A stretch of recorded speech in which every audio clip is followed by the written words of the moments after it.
Matt, thank you for taking time with us off the block after, now two wins over Erskine. Initial impressions of your team so far?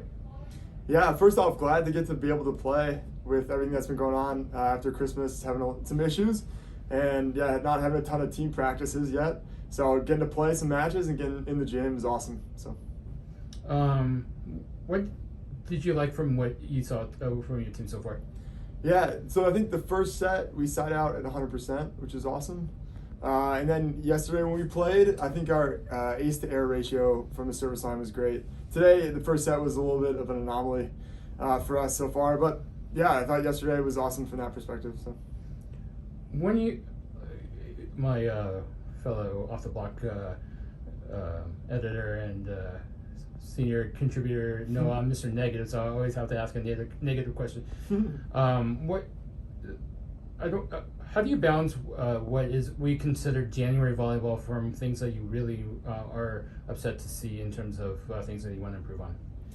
yeah, I think if you're a finished product in January, you're probably wrong. Just because it's sweet in our sport that we get 4 months to try to train them up, but yeah, we're gonna be a lot different in May or April than we are right now.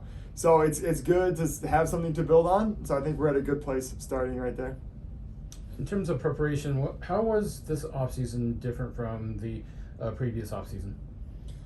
Yeah, the previous offseason was a little bit more, we didn't really know because COVID was kind of all over last offseason, where I think we got started practicing in October and we had to start practicing on the tennis courts. So this fall, at least we had some time to get in the gym with the guys, 6-on-6. Really wasn't an issue with COVID. Now here we are. We were all in masks today. So that was, a little different, but. Yeah, speaking of those wearing masks, I was at the USC Princeton match. They weren't masking. Erskine wasn't masking. Why do you guys wear masks? Yeah, we have one guy that still currently needs to wear a mask, and so somewhat out of solidarity, but also like if we can have any extra protection right now, let's do it. Just because, it's been very finicky these last couple weeks. So there is one starter that is new to your roster, Jalen Jasper, and obviously he replaces Noah Dyer. So, what does Noah, or what do you miss from Noah, and what does Jalen bring to the team? Yeah, Noah was an elite passer. A great platform. Read the game really well, so that was something that we had to have him on the court for. Jalen's a lot different than that in terms of physicality and size, and he can do a lot of really special things. And he's been awesome. He's just like a great, genuine, warm kid, and just great to be around. So we're pumped to have him.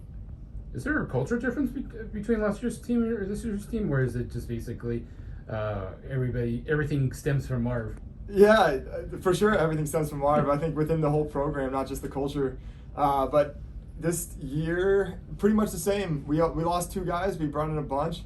So we're still have a bunch of guys that came back for using the COVID year this year, which is awesome, that are out there on the court. So yeah, it's pretty cool. Last count, you guys have 28 players on your roster. How do you manage that when only 6 players can see the court at any given time? Yeah, that's a good question. So it's continually making sure guys understand where they're at in terms of what they need to work on, and then kind of keep it within that. So guys got to get better at passing. Let's keep it there, and we kind of just go from there. How do you manage expectations? You guys made it to the tournament last year, and like we mentioned, you have a bunch of returning players. How do you make sure that the boys stay focused and don't look ahead? Yeah, just kind of continuing just the every day kind of counts to getting better, and just keep it really small within that window of like each day is super important for us. And kind of like I was saying earlier, how we're not a finished product right now, and I think the guys understand that, and they've taken that really to heart. So it's just kind of keeping it one day at a time. Should have asked this question earlier, but going back to tonight's match, Mm-hmm. How do you treat these non-conference matches any differently than you would treat a match against, say, UCLA or Stanford? I wouldn't say differently at all. I think being for a first match, we've been working on some block scheme stuff, so like working on that, and I wouldn't say differently much at all. No. don't give me the coach answer, but Yeah. I'm sure you're going to anyways. Your next match is against Princeton. Mm-hmm. They already played C, and they play UCLA tomorrow. What do you know about them? What sticks out to you? Yeah, Princeton and Sam, they always run some different stuff. So it'll be good to see for our guys, just some different lineups that they have a middle, and then you'll attack on the right side next rotation. So some different things there. And I think for us at this point in time, like, we're just happy to play. Like, if we get a chance to play right now, let's get after it. And the guys are super pumped for that. Well, thank you for taking time with us off the block. We wish you a safe and, more importantly, healthy season, or successful and, more importantly, a healthy season. Appreciate it.